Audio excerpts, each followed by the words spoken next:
স্বামী মাধবানন্দজি মহারাজ সম্পর্কে কিছু কথা আলোচনা করব।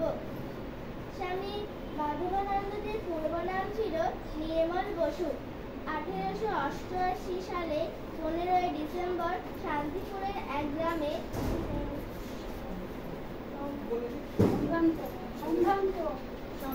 সম্ভ্রান্ত বসু পরিবারে তিনি জন্মগ্রহণ করেন। বাবা শ্রী হরিপ্রসাদ বসু ছিলেন একজন আইনজীবী।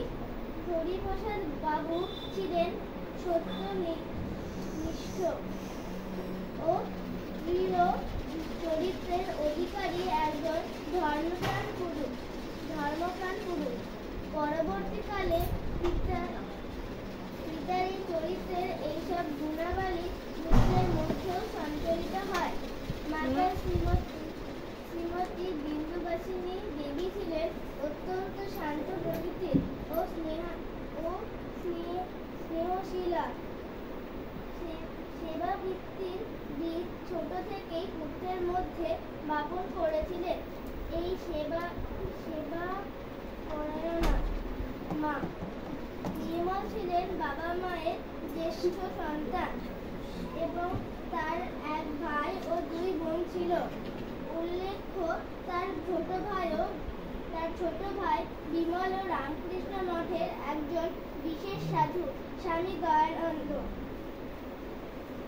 নির্মল মহারাজ প্রেসিডেন্টস কলেজ থেকে ইংরেজি অনার্স সহ বিএ পরীক্ষায় অত্যন্ত কৃতজ্ঞের সাথে পাশ করেছিলেন এবং বাংলা সাহিত্যে প্রথম হয়ে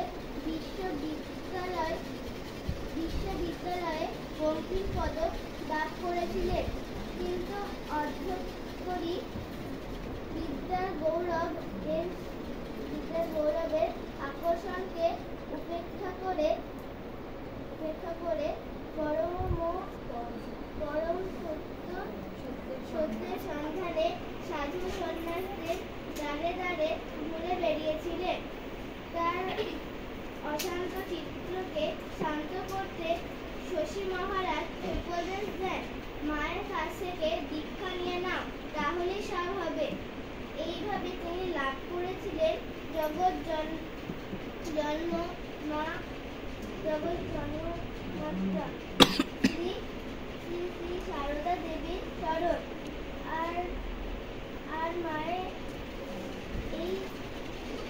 মা তার এই প্রিয় সন্তানকে বলতে, খাঁটি সোনার দাস।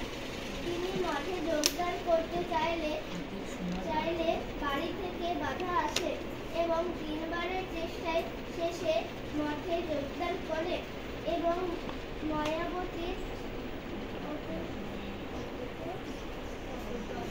অদ্বৈত আশ্রমের কর্মী মনোনীত হন এবং এখানে 1911 সালে স্বামী বিবেকানন্দজি তাকে ব্রহ্মচার্য ব্রতে দীক্ষিত করেন। মঠে বসকালে অন্যান্য সাধুদের সঙ্গে মঠের সেবামূলক কাজ এবং আত্মীয়দের সেবায় নিজেকে নিয়োজিত করে। ব্যক্তিগত সুখের এমনকি শারীরিক কষ্ট ও তার কাছে সবসময় ছিল উল্লেখনীয়। সারাদিন নানা কাজের মধ্যেও ধ্যান, জপ, স্বাস্থ্যচর্চা ইত্যাদি কোনো কিছুই বিরাম্য ছিলেন না। এই সময় রামকৃষ্ণ মিশনের বাংলা মুখপত্রের উদ্বোধনের সম্পাদনায় সহযোগী হিসেবে কাজ করেছিলেন। শ্রী শ্রী রামকৃষ্ণ কথামৃত এবং স্বামীজির অনেক বইয়ের হিন্দি অনুবাদ করেছিলেন এবং আরো অনেক বইয়ের ইংরেজি ও বাংলা অনুবাদ করেছিলেন। 1916 খ্রিস্টাব্দে জানুয়ারি মাসে শ্রী শ্রী স্বামীজির পূর্ণ আবির্ভাব তিথিতে শ্রীমৎ ব্রহ্মানন্দজি মহারাজ নির্মলকে সন্ন্যাস দীক্ষা দেন এবং তার নতুন নামকরণ হয় স্বামী মাধবানন্দ। 1962 খ্রিস্টাব্দের মার্চ মাসে তিনি মঠ ও মিশনের সহকারী অধ্যাপক পদে নিযুক্ত হন। বছরই তিনি সমগ্র সংঘের অধিনায়ক তথা অধ্যক্ষ পদে আসীন হন এবং জীবনের শেষ দিন পর্যন্ত ওই পদ অলঙ্কৃত করেন।